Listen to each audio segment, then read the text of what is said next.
اللہ وبرکاتہ۔ الحمد للہ نحمده ونستعینه ونستغفره نؤمن به ونتوکل علیہ پنکھا بند کر دو۔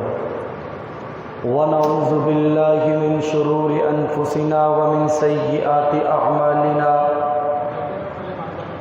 من يهده الله فلا مضل له ومن يضلله فلا هادي له وأشهد أن لا إله إلا الله وحده لا شريك له وأشهد أن محمدا عبده ورسوله أما بعد فإن خير الحديث كتاب الله وخير الهدي هدي محمد صلى الله عليه وسلم وشر الأمور محدثاتها وكل محدثة بدعة وكل بدعة ضلالة وكل ضلالة في النار إن الله وملائكته يصلون على النبي يا أيها الذين آمنوا صلوا عليه وسلموا تسليما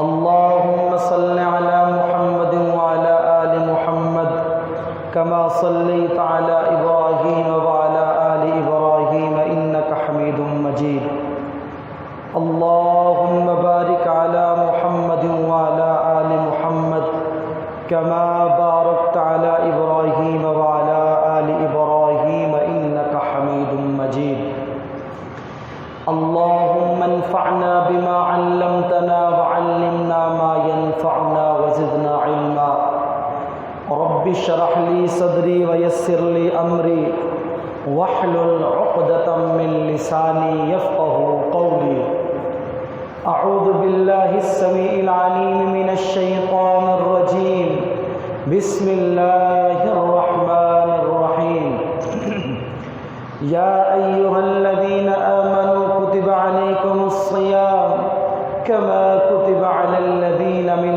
قبلكم لعلكم تتقون قال النبي صلى الله عليه وسلم من صام رمضان إيمانا واحتسابا غفر له ما تقدم من ذنبه۔ واجب احترام سامعین کرام، ہر قسم کی تعریفات اس پروردگار عالم کے لیے ہے جس نے زمین و آسمان کو بنایا، پھر اس کے نظام کو چلایا ہے۔ صرف چلایا ہی نہیں بلکہ چلانے کا حق ادا فرمایا ہے۔ بے شمار درود و سلام امام الانبیاء، حبیب خدا، سر چشمہ نور ہدایت، تاجدار مدینہ، میرے اور آپ کے پیر و مرشد امام الانبیاء جناب محمد صلی اللہ علیہ وآلہ وسلم کی ذات گرامی پہ۔ احباب گرامی، اللہ ذوالجلال کا بے حد فضل و کرم ہے کہ جس پروردگار عالم نے ہمیں زندگی میں ایک بار پھر رمضان المبارک کی ساعات عطا فرما دی ہے، اور یہ بہت بڑی خوش قسمتی کی بات ہے کہ رمضان کا مہینہ انسان کو زندگی میں نصیب ہو جائے، کیونکہ میں بھی جانتا ہوں اور آپ بھی جانتے ہیں بہت سارے ہمارے عزیز و اقربا احباب جو پچھلے سال اس ماہ مبارک میں موجود تھے لیکن وہ آج دنیا پہ نظر نہیں آتے، اپنے پروردگار عالم کے پاس پہنچ چکے ہیں۔ اللہ ذوالجلال سے دعا ہے اللہ ان کی قبروں کو ٹھنڈا فرمائے اور ہمیں رمضان المبارک کی بابرکت گھڑیاں بار بار نصیب فرمائے۔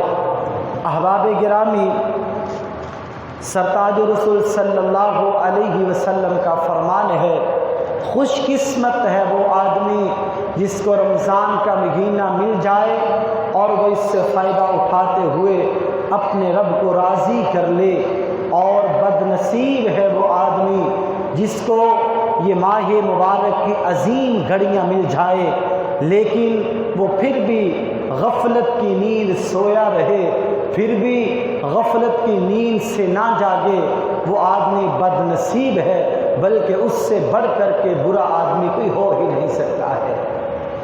احباب گرامی، پچھلے خطبہ جمعۃ المبارک میں نے رمضان المبارک کے فضائل اور اس کے مسائل کے حوالے سے تذکرہ کیا تھا۔ آج انشاءاللہ الرحمن رمضان المبارک کا پہلا خطبہ جمعۃ المبارک ہے۔ میں مقصد صیام یعنی روزے کا مقصد کیا ہے، روزے کے فوائد کیا ہیں، اس حوالے سے چند معروضات عرض کروں گا۔ اللہ ذوالجلال سے دعا ہے اللہ مجھے قرآن و سنت کے مطابق صحیح بیان کی توفیق عطا فرمائے۔ احباب گرامی، انسان کا جسم دو چیزوں کا مرکب ہے، ایک جسم ہے اور ایک روح ہے۔ جسم کو اللہ ذوالجلال نے مٹی سے پیدا فرمایا ہے اور اس کی خوراک کا انتظام و انصرام بھی مٹی سے کیا ہے۔ آپ کوئی بھی چیز دیکھ لے جو انسان کھاتا ہے، کسی نہ کسی طریقے سے اس کا تعلق مٹی کے ساتھ ضرور ہوتا ہے۔ اور دوسری چیز جو انسان کی جسم کا لازمہ ہے وہ روح ہے۔ روح کے بغیر انسان زندہ نہیں رہ سکتا ہے۔ روح آسمانوں سے آئی ہے اور اس کی غذا کا انتظام بھی اللہ ذوالجلال نے آسمانوں سے کیا ہے۔ گویا پتہ یہ چلتا ہے کہ روزہ انسان کی روح کی غذا ہے، روزہ تزکیہ نفس ہے، روزہ جسم کی زکوٰۃ ہے، روزہ گناہوں سے ڈال ہے، روزہ صبر کی معراج ہے، روزہ رب کی رضا ہے، روزہ جنت کا سامان ہے اور روزے دار اللہ کی جنت کا مہمان ہے۔ اللہ ذوالجلال کا قرآن اعلان کرتا ہے والصائمین والصائمات اعد اللہ لہم مغفرۃ واجرا عظیما۔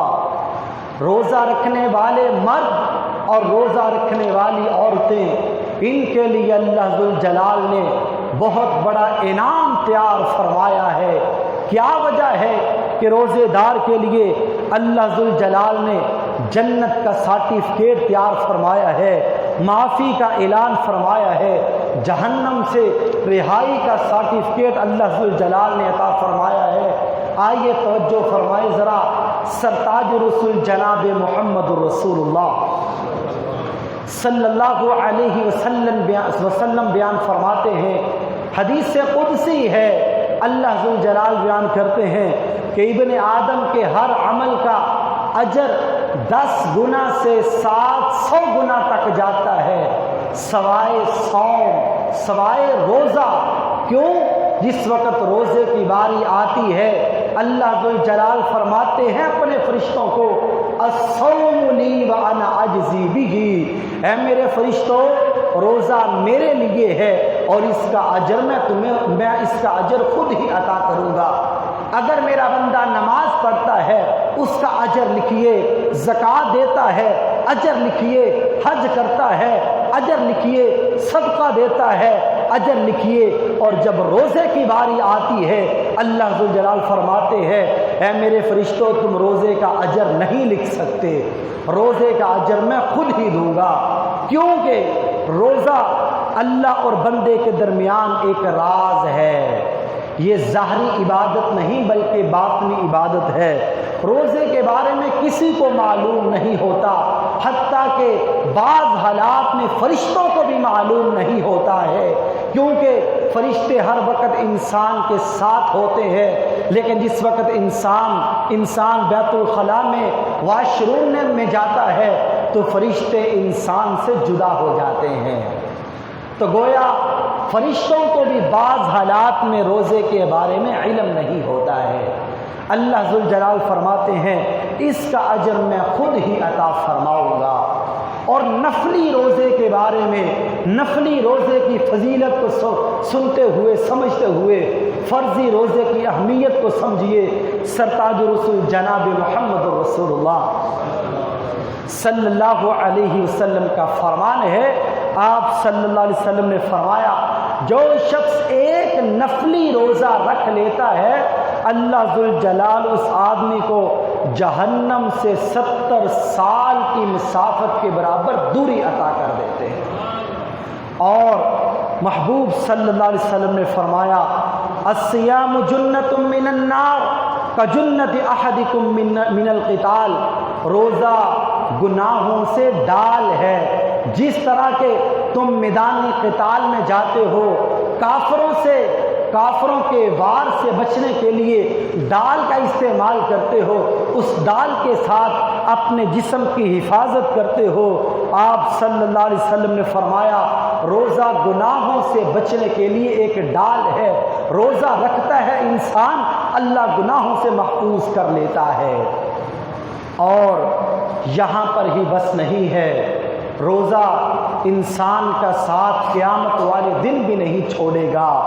سرتاج رسول جناب محمد رسول اللہ صلی اللہ علیہ وسلم کا فرمان ہے الصیام والقرآن یشفعان للعبد یوم القیامہ، فرمایا قرآن اور روزہ کل قیامت والے دن اپنی قدر کرنے والے بندے کی شفاعت کریں گے۔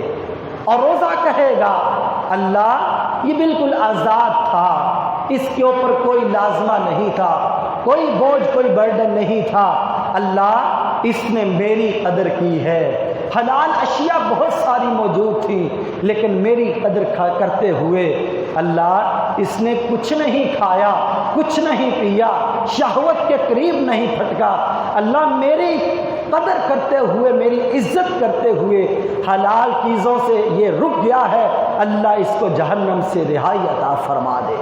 اللہ قبول فرما لیں گے۔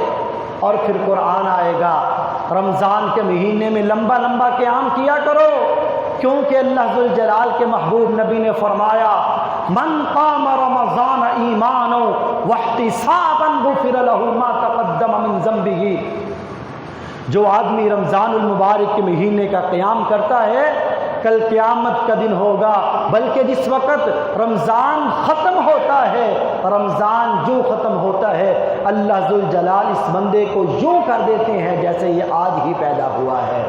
اور یہ قرآن سفارش کرے گا اللہ یہ بالکل آزاد تھا، کوئی لازم نہیں تھا، کوئی غلامی نہیں تھی، کوئی اس کے اوپر بوجھ نہیں تھا۔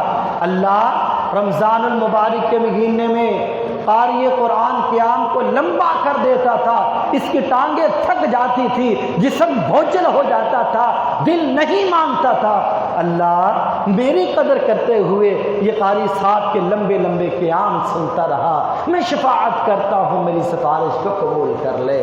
اللہ ذوالجلال قرآن کی سفارش کو قبول کرتے ہوئے اس بندے کو جنت میں داخل فرما دیں گے۔ اور بہت ساری روایات روزے کی فضیلت کے حوالے سے سرتاج رسول جناب محمد رسول اللہ صلی اللہ علیہ وسلم نے فرمایا للصائم فرحتان، روزے دار کے لیے دو خوشخبریاں ہوتی ہیں، فرحت عند فطرۃ عند فطر، ایک خوشخبری ایک خوشی روزے دار کو اس وقت ہوتی ہے جس وقت سارے دن کا بھوکا پیاسا ہوتا ہے، شام کا وقت ہوتا ہے، روزہ افطار کر لیتا ہے، روزے دار کو ایک خوشی تو اس وقت نصیب ہو جاتی ہے۔ وفرحۃ عند لقاء ربہ، اور دوسری خوشی اس وقت ہوگی جس دن یہ اپنے رب کے ساتھ ملاقات کرے گا، اپنے رب کی زیارت کرے گا، اس وقت دوسری خوشخبری اس آدمی کو نصیب ہو جائے گی۔ اور روزہ کتنی اہمیت کا حامل ہے، کتنے فوائد کا حامل ہے۔ آقا صلی اللہ علیہ وسلم فرماتے ہیں ثلاثۃ لا يرد دعاءہم، تین آدمی ایسے ہیں کہ جن کی دعا کو کبھی رد نہیں کیا جاتا۔ نمبر ایک الامام عادل، عدل کرنے والا حکمران، عدل و انصاف کرنے والا قاضی۔ نمبر دو الصائم حتی یفطر، روزے دار جب تک وہ افطاری نہیں کر لیتا۔ اس روزے کی حالت میں جو دعا کی جاتی ہے اللہ شرف قبولیت سے نوازتے ہیں۔ نمبر 3 ودعوت المظلوم، مظلوم کی دعا کو بھی کبھی رد نہیں کیا جاتا ہے، اللہ ذوالجلال ضرور شرف قبولیت سے نوازتے ہیں۔ ہاں یہ تو ہو سکتا ہے کچھ تاخیر ہو جائے دعا کے قبول ہونے میں، لیکن یہ دعا ضرور قبول کی جاتی ہے۔ اور روزے دار کے ساتھ اللہ ذوالجلال کو خصوصی محبت ہے، اللہ بڑی محبت کرتے ہیں روزے دار کے ساتھ۔ انسان کو کسی کے ساتھ بہت زیادہ پیار ہونا، محبت ہو، وہ قریب بیٹھے، اس کے بولنے کی وجہ سے اس کے منہ سے بدبو آئے، سمیل آئے، جتنا بھی پیارا کیوں نہ ہو، انسان کہتا ہے یار جاؤ اپنے منہ کو صاف کر لو، تمہارے منہ سے سمیل آ رہی ہے۔ لیکن روزے دار کے ساتھ اللہ کو کیسا پیار ہے؟ سرتاج رسول جناب محمد رسول اللہ صلی اللہ علیہ وسلم نے قسم کھا کر کے کہا والذی نفس محمد بیدہ لخلوف فم الصائم، آپ صلی اللہ علیہ وسلم نے فرمایا اس رب کی قسم ہے جس کے ہاتھ میں محمد صلی اللہ علیہ وسلم کی جان ہے، اللہ ذوالجلال کو روزے دار کے منہ سے آنے والی وہ سمیل جو سارا دن معدہ خالی رہنے کی وجہ سے آتی ہے، اللہ کی قسم اللہ کو کستوری سے بھی زیادہ وہ سمیل محبوب ہوتی ہے۔ اللہ اکبر۔ اور کہتے ہیں روزہ رکھ لیا تو مر جاؤں گا، میرا کیا بنے گا؟ آقا صلی اللہ علیہ وسلم نے فرمایا من صام یوما ابتغاء وجہ اللہ ختم لہ بہا دخل الجنہ، جس بندے کو اس حالت میں موت آ گئی کہ اس نے روزہ رکھا ہوا تھا، اللہ ذوالجلال اس کے لیے جنت کی مہر لگا دیتے ہیں کہ اس بندے کے اوپر جنت کو واجب کر دیا گیا ہے۔ میرے بھائی دنیا سے تو جانا ہی جانا ہے، آج نہیں کل نہیں 10 سال کے بعد، 20 سال 50 سال کے بعد اگر روزے کی حالت میں موت آ گئی اللہ ذوالجلال ساتھ ہی تیرے اوپر جنت کی مہر لگا دیں گے۔ اور روزے کی اتنی اہمیت ہے کہ اللہ ذوالجلال کے محبوب پیغمبر نے فرمایا کہ جنت کے 8 دروازے ہیں، مختلف دروازے مختلف لوگوں کے لیے، کوئی نمازیوں کے لیے دروازہ ہے، کوئی حاجیوں کے لیے دروازہ ہے، کوئی صدقہ خیرات کرنے والوں کے لیے دروازہ ہے، کوئی دروازہ مجاہدین کے ساتھ خاص کر دیا گیا ہے، اور ایک دروازہ خاص اللہ نے رکھا ہے جس کو باب الریان کہتے ہیں، اور یہ دروازہ روزے داروں کے لیے خاص کر دیا گیا ہے۔ اس دن دربان پکار کر کے کہے گا کہاں ہیں وہ لوگ جو رمضان المبارک کے مہینے کی قدر کیا کرتے تھے؟ یہ دروازہ ہے، یہ باب الریان ہے جو اللہ ذوالجلال نے روزے داروں کے لیے خاص کر دیا ہے۔ آؤ یہاں سے گزر جاؤ۔ اللہ اکبر۔ سرتاج رسول جناب محمد رسول اللہ صلی اللہ علیہ وسلم تشریف فرما ہے۔ ایک دیہاتی سا آدمی آیا، ایک پینڈو سا شخص آیا، آ کے کہتا ہے اللہ کے رسول میں سیدھا سادہ آدمی ہوں، مجھے کوئی زیادہ پیچیدگی کے مسائل تو نہیں آتے، آپ ایسے کیجئے چند موٹی موٹی باتیں مجھے قرآن و سنت کی بتا دیجئے، چند موٹے موٹے اعمال بتا دیجئے تاکہ ان کے اوپر عمل کر کے میں جنت کو حاصل کر سکوں۔ آقا صلی اللہ علیہ وسلم فرماتے ہیں تعبد اللہ لا تشرک بہ شیئا وتقیم الصلاۃ المکتوبہ وتؤدی الزکاۃ المفروضہ وتصوم رمضان۔ آقا فرماتے ہیں اللہ ذوالجلال کے ساتھ شرک نہ کرنا، فرضی نماز کا اہتمام کرنا، فرضی زکوٰۃ کو ادا کرنا، اور رمضان المبارک کے مہینے کے روزے رکھنا، یہ 4 کام کر لو گے اللہ تمہارے اوپر جنت کو واجب کر دیں گے۔ اتنی بات کی ہے، یہ شخص جانے لگا، کہا اللہ کا رسول میں قسم کھا کے کہتا ہوں جو آپ نے بتا دیا ہے نہ تو کمی کروں گا نہ اضافہ کروں گا۔ ایک تو یہاں سے جو مسئلہ ثابت ہوتا ہے قرآن و حدیث مکمل ہے، اس میں کمی بیشی کی ضرورت نہیں ہے۔ جو بندہ کمی بیشی کرتا ہے وہ بدعت کو ایجاد کرتا ہے، اور بدعت کو ایجاد کرنے والا بدعتی آدمی جہنم کا ایندھن بنتا ہے۔ اور دوسرا مسئلہ جو اس سے پتہ چلتا ہے، اس آدمی نے کہا تھا نماز، فرضی نماز کا اہتمام کروں گا، فرضی زکوٰۃ بھی دوں گا، رمضان کے روزے بھی رکھوں گا، اللہ کا رسول وعدہ کرتا ہوں یہ کام ضرور کروں گا۔ تو آپ نے فرمایا اللہ ذوالجلال تیرے اوپر جنت کو ضرور واجب کر دے گا۔ اور روزہ جو ہے انسان کو آزمائشوں سے بھی نجات دلاتا ہے۔ سرتاج رسول جناب محمد رسول اللہ صلی اللہ علیہ وسلم نے فرمایا فتنۃ الرجل فی اہلہ و مالہ و جارہ تکفرها الصلاۃ والصیام والصدقہ۔ اللہ ذوالجلال کے نبی فرماتے ہیں کہ انسان کی آزمائش کی جاتی ہے، انسان کا امتحان لیا جاتا ہے، کبھی اولاد کے ساتھ، کبھی اللہ اولاد دے کر کے امتحان لیتے ہیں، کبھی اولاد کو چھین کر کے امتحان لیا جاتا ہے، کبھی اللہ ذوالجلال مال دے کے امتحان لیتے ہیں، کبھی مال کو چھین کے امتحان لیا جاتا ہے، اور کبھی جو ہے پڑوسیوں کی وجہ سے انسان کا امتحان لیا جاتا ہے۔ اللہ ذوالجلال کے نبی فرماتے ہیں کہ ان امتحانوں کا کفارہ کیا ہے؟ ان امتحانوں کا کفارہ نماز ہے، صدقہ ہے، ان امتحانوں کا کفارہ روزہ ہے۔ نماز، روزہ اور صدقہ ادا کرنے والا جو شخص ہوتا ہے، اللہ ذوالجلال اس بندے کو امتحانوں سے محفوظ کر لیتے ہیں۔ شاید کہ کسی کے ذہن میں یہ سوال آتا ہو، امتحانوں سے کیسے محفوظ کرتے ہیں؟ کہ میں تو روزہ بھی رکھتا ہوں، میں تو نماز بھی پڑھتا ہوں، میں تو صدقہ خیرات بھی کرتا ہوں، پھر بھی میرے اندر میرے اوپر آزمائش مشکلات آتی ہیں، اس کی کیا وجہ ہے؟ ہاں، اس حدیث کا معنی یہ ہے اللہ آزمائشوں سے محفوظ کرتے ہیں۔ آزمائشوں سے محفوظ کرنے کا مطلب یہ ہے کہ اللہ ذوالجلال انسان کے جسم میں وہ تقویت پیدا کر دیتے ہیں، انسان کے دل میں وہ تقویت آ جاتی ہے جس کی وجہ سے ان آزمائشوں کو جھیلنا آسان ہو جاتا ہے، اور پھر ان آزمائشوں کے بدلے میں اللہ اپنے بندے کو مغفرت اور بخشش عطا فرماتے ہیں۔ یہ تو روزے کے فضائل ہو گئے۔ آئیے مقصد صیام کی طرف۔ اس روزے کا مقصد کیا ہے؟ کیا اللہ کو بھوکا پیاسا رکھنے سے ہمیں مزہ آتا ہے؟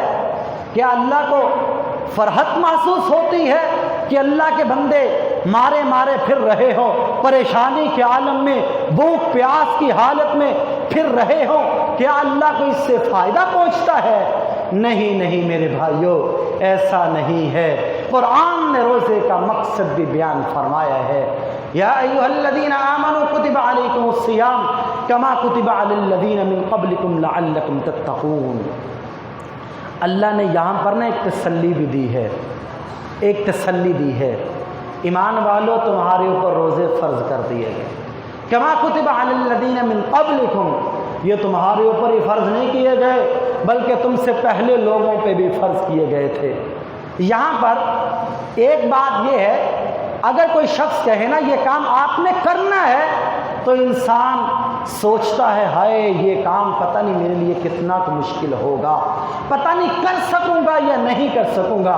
اور اگر سامنے کوئی آئیڈیل نمونہ دے دیا جائے کہ تم سے پہلے بھی یہ لوگ کام کر چکے ہیں، ایسا کام پہلے بھی ہوتا رہا ہے، پھر انسان کے دل کو سکون ہوتا ہے، اچھا اگر پہلے لوگ کر سکتے تھے تو اس لیے میں بھی کر سکتا ہوں۔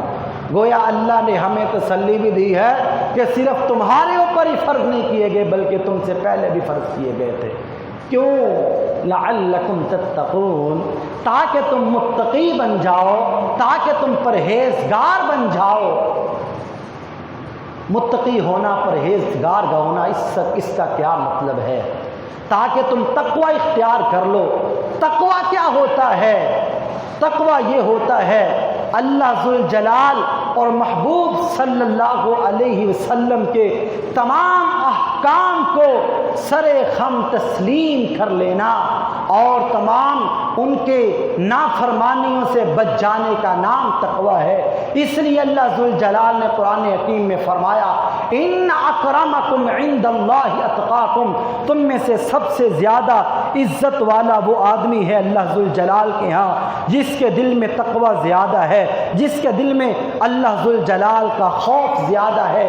روزہ ہم سے تقوی کا متلاشی ہے، روزہ ہم سے تقوی چاہتا ہے۔ اگر کوئی آدمی روزہ رکھنے کے باوجود بھی گناہوں کو نہیں چھوڑتا ہے، اس کو روزے کا کوئی فائدہ نہیں ہے۔ اگر کوئی آدمی روزہ رکھنے کے باوجود نماز ادا نہیں کرتا ہے، گویا روزے کا کوئی فائدہ نہیں ہے۔ اگر روزہ رکھنے کے باوجود بھی وہ چغلیاں کرتا ہے، غیبت کرتا ہے، حسد رکھتا ہے، ایسے آدمی کے روزے کا کوئی فائدہ نہیں ہے۔ روزہ تو ہم سے تقوی چاہتا ہے، روزے کا مطلوب تو تقوی ہے کہ تمہارا دل اللہ سے ڈر جائے۔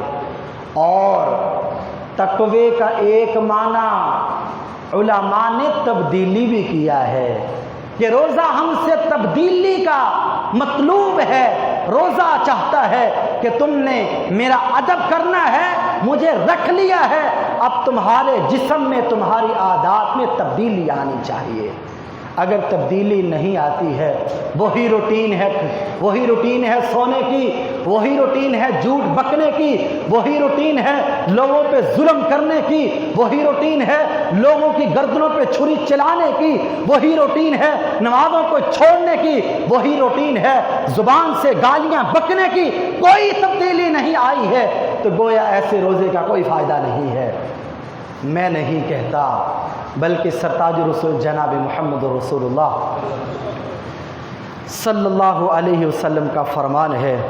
اللہ ذوالجلال کے محبوب پیغمبر فرماتے ہیں کہ بہت سارے روزے دار ایسے ہیں کہ جن کو بھوک اور پیاس کے سوا کچھ بھی نصیب نہیں ہوتا ہے۔ بھوکے رہتے ہیں بیچارے، پیاسے رہتے ہیں، لیکن کچھ فائدہ نہیں ہوتا۔ کیوں؟ انہوں نے اپنے جسم میں تبدیلی نہیں لائی ہوتی۔ گویا میرے بھائیو، اگر روزہ رکھ رہے ہو تو روزے کے مقصد کو بھی پورا کیا جائے، اپنے اندر چینجنگ لے کے آئیں۔ پہلا مقصد روزے کا تقوی ہے، اور دوسرا مقصد روزے کا، روزہ رکھوا کر کے اللہ ذوالجلال انسان کے ایمان کو مضبوط کرنا چاہتے ہیں۔ دیکھیے عام حالات میں انسان سر عام کھاتا پھرتا رہتا ہے، کسی قسم کی کوئی پریشانی نہیں ہوتی ہے۔ روزہ رکھا ہوتا ہے، انسان کو بہت ساری جگہوں پہ خلوت ملتی ہے، پانی موجود ہوتا ہے، حلال اشیاء موجود ہوتی ہیں، لیکن انسان کھانے کے قریب نہیں جاتا ہے۔ کیوں؟ اس کو پتہ ہے کہ میرا اللہ دیکھ رہا ہے، اللہ دیکھ رہا ہے، اس وجہ سے نہیں کھاتا۔ روزہ ہمارے ایمان کو مضبوط کرنا چاہتا ہے، روزہ ہمیں یہ سکھانا چاہتا ہے کہ جیسے اب میرا ادب کرتے ہوئے حلال چیزوں سے رک جاتے ہو کیونکہ اللہ دیکھ رہا ہے، اسی طرح تمہیں پورا سال زندگی گزارنی ہے، ہر قدم کے اوپر سوچنا ہے کہ اللہ دیکھ رہا ہے۔ جھوٹ بولتے ہوئے، دھوکہ کرتے ہوئے، ملاوٹ کرتے ہوئے، کم تولتے ہوئے، ظلم و زیادتی کرتے ہوئے، یتیموں کا مال کھاتے ہوئے، تم نے یہ سوچنا ہے کہ اللہ دیکھ رہا ہے۔ گویا روزے کا دوسرا مقصد صیام، روزہ ہمارے ایمان کو مضبوط کرنا چاہتا ہے۔ اور تیسرا مقصد روزے کا کیا ہے؟ روزے کا تیسرا مقصد بھوکوں پیاسوں کی قدر معلوم ہوتی ہے۔ اگر انسان کبھی بھوکا نہ رہا ہو، اس کو بھوکے کی قدر معلوم نہیں ہوتی۔ اگر انسان کبھی پیدل نہ چلا ہو، اس کو محسوس نہیں ہوتا پیدل چلنے کی کیا اہمیت ہے۔ اگر کسی انسان نے کوئی تنگی نہ دیکھی ہو، پریشانی نہ دیکھی ہو، اس کو تنگ دست لوگوں کی کیفیت کے بارے میں پتہ نہیں چلتا۔ اللہ ذوالجلال ہمیں بھوکا اور پیاسا رکھ کر کے ہمارے دل میں جذبہ ہمدردی پیدا کرنا چاہتے ہیں کہ تمہارے دل میں جذبہ ہمدردی پیدا ہو، تمہیں پتہ چلے کہ جس وقت انسان بھوک کی کیفیت میں ہوتا ہے اس کے اوپر کیا گزرتی ہے۔ گویا بھوکوں کو کھانا کھلانا چاہیے۔ جب انسان پیاسا ہوتا ہے انسان کے اوپر کیا حالت جو ہے گزرتی ہے۔ انسان کو لوگوں کی پیاس کا خیال کرنا چاہیے۔ انسان جس وقت ضرورت مند ہوتا ہے لیکن انسان کی جیب میں وہ ضرورت پوری کرنے کے لیے اخراجات نہ ہو، انسان کے اوپر کیفیت کیا ہوتی ہے۔ گویا مقصد صیام میں سے ایک مقصد یہ بھی ہے کہ روزہ ہمارے دلوں میں جذبہ ہمدردی پیدا کرنا چاہتا ہے، اور روزے کا ایک مقصد جذبہ جہاد پیدا کرنا بھی ہے۔ اللہ ذوالجلال ہمارے دلوں میں جذبہ جہاد پیدا کرنا چاہتے ہیں۔ کیسے؟ کہ ہم روزے کی حالت میں ہمیں یہ عہد کرنا چاہیے اور ایک عہد کرنا ہوتا ہے کہ اللہ تیرا آرڈر تھا، تیرا حکم تھا، تیرا حکم مانتے ہوئے ہم نے روزہ رکھا ہے، حلال اشیاء سامنے پڑی ہوئی ہے، ہم نہیں کھا رہے۔ اللہ جس طرح آج تیرا آرڈر مانتے ہوئے، تیرا حکم مانتے ہوئے ہم نے حلال اشیاء کو چھوڑ دیا ہے، ہم اس رمضان میں توبہ کرتے ہیں کہ پورا سال تیرے حکم کے مطابق زندگی بسر کریں گے۔ جس طرح حلال کو چھوڑ دیا ہے اس طرح ہم پورا سال حرام اشیاء سے بھی بچ کر کے رہیں گے۔ یہ مقصد صیام ہے، یہ مقصد ہے روزے کا کہ تاکہ ہمارے دلوں میں جذبہ جہاد پیدا ہو، جذبہ ہمدردی پیدا ہو جائے، تاکہ ہمارا ایمان مضبوط ہو جائے، تاکہ ہمارا اللہ کے اوپر توکل اور بھروسہ بڑھ جائے، ہمارے دلوں میں اللہ کا ڈر پیدا ہو جائے۔ یہ مقصد ہے روزے کا۔ روزے کا مقصد صرف بھوکا پیاسا رہنا نہیں ہے۔ اور یہ بات یاد رکھو کہ اللہ ذوالجلال کوئی بے انصاف نہیں ہے۔ آپ دیکھ رہے ہوں گے کہ بہت سارے ہٹے کٹے لوگ ہمارے معاشرے میں، ہمارے ساتھ رہنے والے، ہمارے ساتھ کام کاج کرنے والے، ملنے جلنے والے، پورا سال کھاتے پیتے ہیں، ٹھیک ٹھاک ہیں، ہر چیز ہڑپ کرتے جاتے ہیں، لیکن روزے کی بھاری آتی ہے نہیں میری طبیعت خراب ہے، میں روزہ نہیں رکھ سکتا ہوں۔ بلکہ میں نے وہ لوگ بھی دیکھے کہ روزہ تو نہیں رکھا ہے، افطاری کا ٹائم آیا سب سے پہلے سموسے وہی کھاتے ہیں کہ جن کا معدہ خراب ہوتا ہے۔ نہیں میرے بھائیو، ایسا نہیں ہونا چاہیے۔ یہ رمضان کا مہینہ پتہ نہیں دوبارہ قسمت میں آتا ہے یا نہیں آتا، فائدہ اٹھائیے خدا را اس سے، اس کو ضائع نہ جانے دیں، کیونکہ سرتاج رسول جناب محمد رسول اللہ صلی اللہ علیہ وسلم کا فرمان ہے کہ جو آدمی روزہ نہیں رکھتا ہے وہ کتنا بڑا مجرم ہے، کتنا بڑا مجرم ہے۔ آپ فرماتے میں سویا ہوا تھا، میرے پاس دو فرشتے آئے، خواب میں مجھے اٹھا کر کے لے گئے، اونچائی کی طرف، چڑھائی کی طرف چڑھایا گیا۔ اوپر جس وقت پہنچا ہوں کیا دیکھتا ہوں، ایک آدمی کو الٹا لٹکایا ہوا ہے اور فرشتے کے ہاتھ میں خنجر ہے، وہ اس آدمی کے منہ میں داخل کرتا ہے، اس کی ایک جانب کو، ایک باز کو چیر دیتا ہے، پھر دوسری جانب آتا ہے، پہلی جانب ٹھیک ہو جاتی ہے، پھر پہلی جانب آتا ہے، بار بار اس کے ساتھ یہی سلوک کیا جاتا ہے، بار بار اس کے ساتھ یہی کیا جاتا ہے۔ آپ فرماتے میں نے فرشتے سے سوال کیا یہ کون سا بد نصیب ہے؟ اس فرشتے نے جواب دیا یہ آپ کی امت کا وہ بد نصیب آدمی ہے جو جان بوجھ کر کے فرضی روزہ نہیں رکھا کرتا تھا۔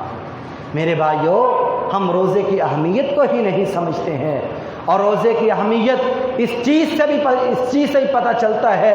آپ صلی اللہ علیہ وسلم نے فرمایا کہ اگر کسی شخص نے جان بوجھ کر کے ایک فرضی روزہ چھوڑ دیا اور اس کے بدلے میں ایک فرضی روزہ چھوٹ گیا ہے، ساری عمر 70 80 90 100 سالہ زندگی، ساری عمر بھی اگر وہ اس کے کفارے کے لیے، اس کی ادائیگی کے لیے روزے رکھتا رہے، وہ اس ایک فرضی روزے کی برکات کو، اس فرضی روزے کے اجر کو نہیں پہنچ سکتا ہے۔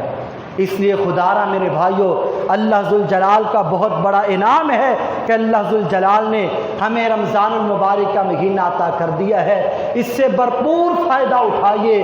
بالخصوص روزہ تو ضرور رکھنا ہے، اور اس کے ساتھ ساتھ اعمال یہ کیجئے کہ رمضان المبارک کے مہینے میں نماز تراویح کا اہتمام کیجئے۔ بعض جگہوں پہ، بعض مساجد میں حالات کی وجہ سے کہ جو ہے نماز تراویح کا اہتمام نہیں کیا گیا ہے، ہاں جہاں پر موجود ہے وہاں پر چلے جائیے، اگر وہاں پر نہیں تو نماز تراویح کا گھر میں اہتمام کیجئے، قرآن کریم کی تلاوت کثرت کے ساتھ کیجئے اور صدقہ خیرات کثرت کے ساتھ کیجئے۔ لازم نہیں ہے کہ انسان کے پاس ہزاروں ہوں، سینکڑوں ہوں، لازم نہیں ہے کہ لاکھوں ہوں تب ہی خرچ کرے، نہیں میرے بھائیوں، اللہ ذوالجلال مالوں کو نہیں دیکھتے، اللہ ذوالجلال خوبصورتیوں کو نہیں دیکھتے، اللہ تو تقوی کو دیکھتے ہیں، اللہ تمہارے اخلاص کو دیکھتے ہیں۔ جتنی اللہ ذوالجلال نے وسعت اور طاقت عطا فرمائی ہے، کم سے کم زیادہ سے زیادہ جتنی اللہ نے توفیق عطا فرمائی ہے ضرور خرچ کیجئے۔ اللہ ذوالجلال سے دعا ہے اللہ ذوالجلال کہنے والے کو بھی اور سننے والوں کو بھی عمل کی توفیق عطا فرمائے۔ آخر دعوانا الحمدللہ۔